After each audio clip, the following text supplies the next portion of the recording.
ವಿಧಾನ ಪರಿಷತ್ ಸದಸ್ಯ ಶಾಂತಾರಾಮ್ ಸಿದ್ದಿ ಹಿಂದುಳಿದ ವರ್ಗಕ್ಕೆ ಬರುವ ಗೊಂಡ ಸಮುದಾಯಕ್ಕೆ ಅನುಸೂಚಿ ಬುಡಕಟ್ಟು ಜಾತಿ ಪ್ರಮಾಣ ಪತ್ರ ನೀಡಬೇಕೆಂದಿರುವುದು ಖಂಡನೀಯ ಎಂದು ದಲಿತ ಸಂಘರ್ಷ ಸಮಿತಿಯ ಮುಖಂಡ ದೀಪಕ್ ಕುಡಾಳ್ಕರ್ ಹೇಳಿದರು. ಕಾರವಾರ ನಗರದಲ್ಲಿ ನಡೆದ ಪತ್ರಿಕಾಗೋಷ್ಠಿಯಲ್ಲಿ ಅವರು ಮಾತನಾಡಿದರು. ಕೆಲವು ದಿನದ ಹಿಂದೆ ಎಸ್ಪಿ ಕಚೇರಿಯಲ್ಲೂ ನಡೆದ ಸಭೆಯಲ್ಲಿ ಗೊಂಡ ಸಮುದಾಯಕ್ಕೆ ಎಸ್ಟಿ ಜಾತಿ ಪ್ರಮಾಣ ಪತ್ರ ನೀಡಬೇಕು ಎಂದು ಪರೋಕ್ಷವಾಗಿ ಹೇಳಿದ್ರು. ಆಗಲೇ ದಲಿತ ಮುಖಂಡರು ಅವರ ಹೇಳಿಕೆ ಖಂಡಿಸಿದ್ರು. ಬಳಿಕ ಭಟ್ಕಳದಲ್ಲಿ ನಡೆದ ಗೊಂಡ ಸಮುದಾಯದ ಕಾರ್ಯಕ್ರಮದಲ್ಲಿ ದಲಿತ ಸಂಘರ್ಷ ಸಮಿತಿ ಬಗ್ಗೆ ಕೀಳಾಗಿ ಮಾತನಾಡುವುದರ ಜೊತೆಗೆ ಗೊಂಡ ಸಮುದಾಯಕ್ಕೆ ಎಸ್ಟಿ ಪ್ರಮಾಣ ಪತ್ರ ನೀಡಬೇಕು ಎಂದಿದ್ದಾರೆ. ಒಬ್ಬ ಬುಡಕಟ್ಟು ಸಮುದಾಯದಿಂದ ಬಂದಿರುವ ಸಿದ್ದಿ ಈ ರೀತಿ ಹೇಳಿಕೆ ನೀಡಬಾರದು. ಸಂವಿಧಾನದ ಬಗ್ಗೆ ಬಿಜೆಪಿ ಪಕ್ಷಕ್ಕೆ ಇರುವ ಧೋರಣೆಯನ್ನು ಈ ಶಾಂತಾರಾಮ ಸಿದ್ದಿಯ ಮಾತು ತೋರಿಸುತ್ತದೆ. ಭಾರತೀಯ ಜನತಾ ಪಕ್ಷಕ್ಕೆ ಡಾಕ್ಟರ್ ಬಾಬಾ ಸಾಹೇಬ್ ಅಂಬೇಡ್ಕರರ ಸಂವಿಧಾನದ ಬಗ್ಗೆ ಕಿಂಚಿತ್ತಾದರೂ ಗೌರವ ಇದ್ದಲ್ಲಿ ಈ ಕೂಡಲೇ ಶಾಂತಾರಾಮ ಸಿದ್ದಿಯನ್ನು ಪಕ್ಷದಿಂದ ಉಚ್ಚಾಟಿಸಬೇಕು. ಭಾರತ ಸಂವಿಧಾನದ ಪ್ರಕಾರ ವಿಧಾನ ಪರಿಷತ್ ಸದಸ್ಯರಾಗಿರುವ ಶಾಂತಾರಾಮ ಸಿದ್ದಿ ಸಾರ್ವಜನಿಕವಾಗಿ ತಮ್ಮ ಈ ಸಂವಿಧಾನ ವಿರೋಧಿ ಹೇಳಿಕೆಯ ಕುರಿತು ಕ್ಷಮೆಯನ್ನ ಯಾಚಿಸಬೇಕು. ಇಲ್ಲದಿದ್ದಲ್ಲಿ ಜಿಲ್ಲೆಯಾದ್ಯಂತ ಶಾಂತಾರಾಮ ಸಿದ್ದಿಯ ಈ ನಿಲುವು ಮತ್ತು ಭಾರತೀಯ ಜನತಾ ಪಕ್ಷದ ಸಂವಿಧಾನದ ಬಗೆಗಿನ ಲಘು ಧೋರಣೆಯನ್ನ ಖಂಡಿಸಿ ಪ್ರತಿಭಟನೆಯನ್ನ ಹಮ್ಮಿಕೊಳ್ಳಲಾಗುವುದು ಎಂದು ಎಚ್ಚರಿಕೆ ನೀಡಿದರು. ಜಿಲ್ಲಾಡಳಿತದಿಂದ ಒಂದು ಎಸ್ಸಿ ಗ್ರೆವೆನ್ಸಿ ಮೀಟಿಂಗ್ ಆಗಿದ್ದು ಪ್ರತಿಯೊಂದು ನಮ್ಮ ಜಿಲ್ಲಾಡಳಿತ ಪ್ರತಿಯೊಂದು ತಾಲೂಕಿನಿಂದ ಎಸ್ಸಿ ಪ್ರಮುಖರು ಬಂದು ಮತ್ತು ಅಭ್ಯರ್ಥಿಗಳು ಬಂದು ಈ ಮೀಟಿಂಗ್ ನಲ್ಲಿ ತಮ್ಮ ತಮ್ಮ ಕುಂದುಕೊರತೆಯನ್ನು ಹೇಳಲಿಕ್ಕೆ ಆಹ್ವಾನವನ್ನು ತಂದಿದ್ರು. ಅದು ಹೇಳ್ತಾ ಇರಬೇಕಿದ್ರೆ ಅಲ್ಲಿ ಮತ್ತೆ ಯಾವುದೇ ಜನಪ್ರತಿನಿಧಿಗಳಾಗಲಿ ಅಥವಾ ಯಾವುದೋ ರಾಜಕಾರಣಿ ಜನರಾಗಲಿ ಯಾರಿಗೂ ಅಲ್ಲಿ ಇನ್ವೈಟ್ ಇಲ್ಲ ಆಗಿತ್ತು.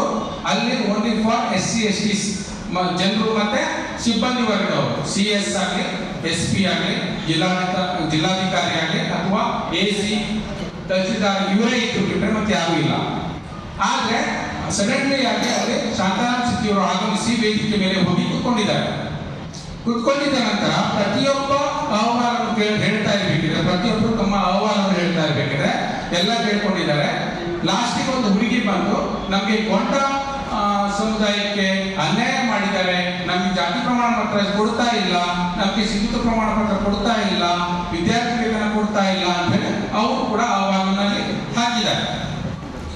ಅದ ನಂತರ ಈ ಶಾಂತಾರಾಮ್ ಸಿದ್ದಿಯವರು ವೇದಿಕೆ ಮೇಲೆ ಮಾತಾಡಬೇಕಿದ್ರೆ ಪಾಪ ಮುಗ್ಧ ಹುಡುಗಿ ಪರಿಶಿಷ್ಟ ಪಂಗಡದ ಅನುದಾನದಿಂದ ವಂಚಿತ ಆಗಿದ್ದಾರೆ, ಅವರು ಅದನ್ನು ಅವರು ಕೊಡಬೇಕು ಎನ್ನುವ ಭಾವನೆ ರೀತಿಯಿಂದ ಅವರು ಅಲ್ಲಿ ವೇದಿಕೆ ಮೇಲೆ ಮಾತಾಡ್ತಾ ಇರಬೇಕಿದ್ರೆ ನಮ್ಮ ಸಂಘಟನೆಯ ಸುಮಾರಷ್ಟು ಜನರು ಅದಕ್ಕೆ ಧಿಕ್ಕಾರ ಕೂಗಿದ್ರು. ನೀವು SC/ST ಪರವಾಗಿ ಮಾತಾಡಲಿಕ್ಕೆ ಬಂದು ಅಂತೇಳಿ ಮಾತಾಡಿದಾಗ ನೀವು ST ಇಲ್ಲದೆ ಇರುವವರಿಗೆ ST ಅನುದಾನ ನೀಡಲಿಕ್ಕೆ ನೀವು ಹೇಳ್ತಾ ಇದ್ದೀರಿ.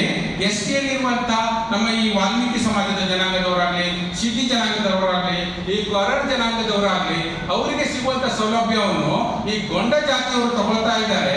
ಅದನ್ನು ಅವರಿಗೆ ಕೊಡಬೇಕು ಅಂತ ಹೇಳಿ ಭಾವನೆಯಿಂದ ಮಾತಾಡ್ತಾ ಇದ್ದೀರಲ್ಲ ಅಂತ ಹೇಳಿ ಸ್ವಲ್ಪ ನಾವು ಮಾತಾಡಿದ್ದೀವಿ. ಅಲ್ಲಿ ಗೊತ್ತಾಗಿ ನಾವು ಸಿರೂರು ಕ್ರಾಸ್ ಹತ್ರ ಅವರಿಗೆ ಹೋಗಿ ಮನವಿ ಮಾಡ್ಕೊಂಡಿದ್ದೀವಿ. ಈ ರೀತಿಯಾಗಿ ಶೆಡ್ಯೂಲ್ ಟ್ರೈಬ್ ಅಲ್ಲದೆ ಇರುವಂತಹ ಇವರು ಗೊಂಡ ಜನಾಂಗದವರು ಗೋಲ್ಡ್ ಸರ್ಟಿಫಿಕೇಟ್ ಅನ್ನು ತಗೋತಾ ಇದ್ದಾರೆ. ಅದನ್ನು ಅವರು ಹಿಂದುಳಿದ ವರ್ಗದವರು ಅವರಿಗೆ ಅದು ST ಜನಾಂಗ ಸರ್ಟಿಫಿಕೇಟ್ ಕೊಡಬಾರದು ಅಂತ ಹೇಳಿ ಮನವಿ ಮಾಡ್ಕೊತೀವಿ. ಮನವಿ ಮಾಡಿಕೊಟ್ಟಿದ ನಂತರ ಇವರು ಈ ST ಸಮುದಾಯದ ವೇದಿಕೆ ಮೇಲೆ ಹೋಗಿ ಶಾಂತಾರಾಮ್ ಸಿದ್ದಿಯವರು ಮಾತಾಡ್ತಾ ಇದ್ದಾರೆ. ನೋಡಿ, ನಿಮ್ಮ ಜನಾಂಗ ಅಂದ್ರೆ ಗೊಂಡ ಜನಾಂಗ ಸುಮಾರು 50 ವರ್ಷ ಪಡ್ಕೊಳ್ತಾ ಇದ್ದಾರೆ. ಅವ್ರಿಗೆ ಪಾಪ ಅನ್ಯಾಯ ಆಗಿದೆ. 6 ವರ್ಷದಿಂದ ಅವರಿಗೆ ಸೌಲಭ್ಯವನ್ನು ನಿಲ್ಲಿಸಿದ್ದಾರೆ. ಅದಕ್ಕೆ 4 ಜನ DSS ಅಂತ ಹೇಳ್ಕೊಂಡವರು ಗಲಾಟೆ ಮಾಡಿದ್ರು. ನನ್ನ ಬಗ್ಗೆ ಮೈ ಮೇಲೆ ಬಂದ್ರು, ಪೊಲೀಸ್ ಇಲಾಖೆ ತಡೆ ಹಿಡಿದ್ರು. ಅವ್ರ ಮೇಲೆ ನಾನು ಕಾನೂನು ಕ್ರಮ ತಗೊಳ್ಬೇಕಾಗಿತ್ತು. ಆದ್ರೆ ನೀವು ಯಾರು ಸಾಥ್ ಕೊಡ್ಲಿಲ್ಲ, ಅದಕ್ಕೆ ನಾನು ಕಾನೂನು ಕ್ರಮ ತಗೊಳ್ಳಿಲ್ಲ.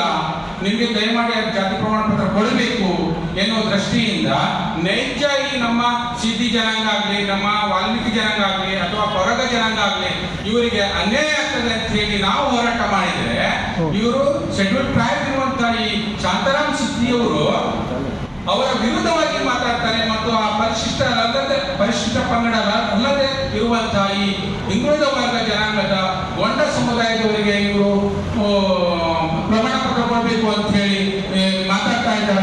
ಅದೆಲ್ಲ ಖಂಡಿಸ್ತಾ ಇದ್ದೀವಿ. ರವೀಂದ್ರ ಮಗಳ, ತುಳಸಿದಾಸ್ ಪಾವಸ್ಕರ್, ನಾಗರಾಜ್ ತಳವಾರ್ ಮುಂತಾದವರು ಇದ್ದರು. Canara plus news, Karwar.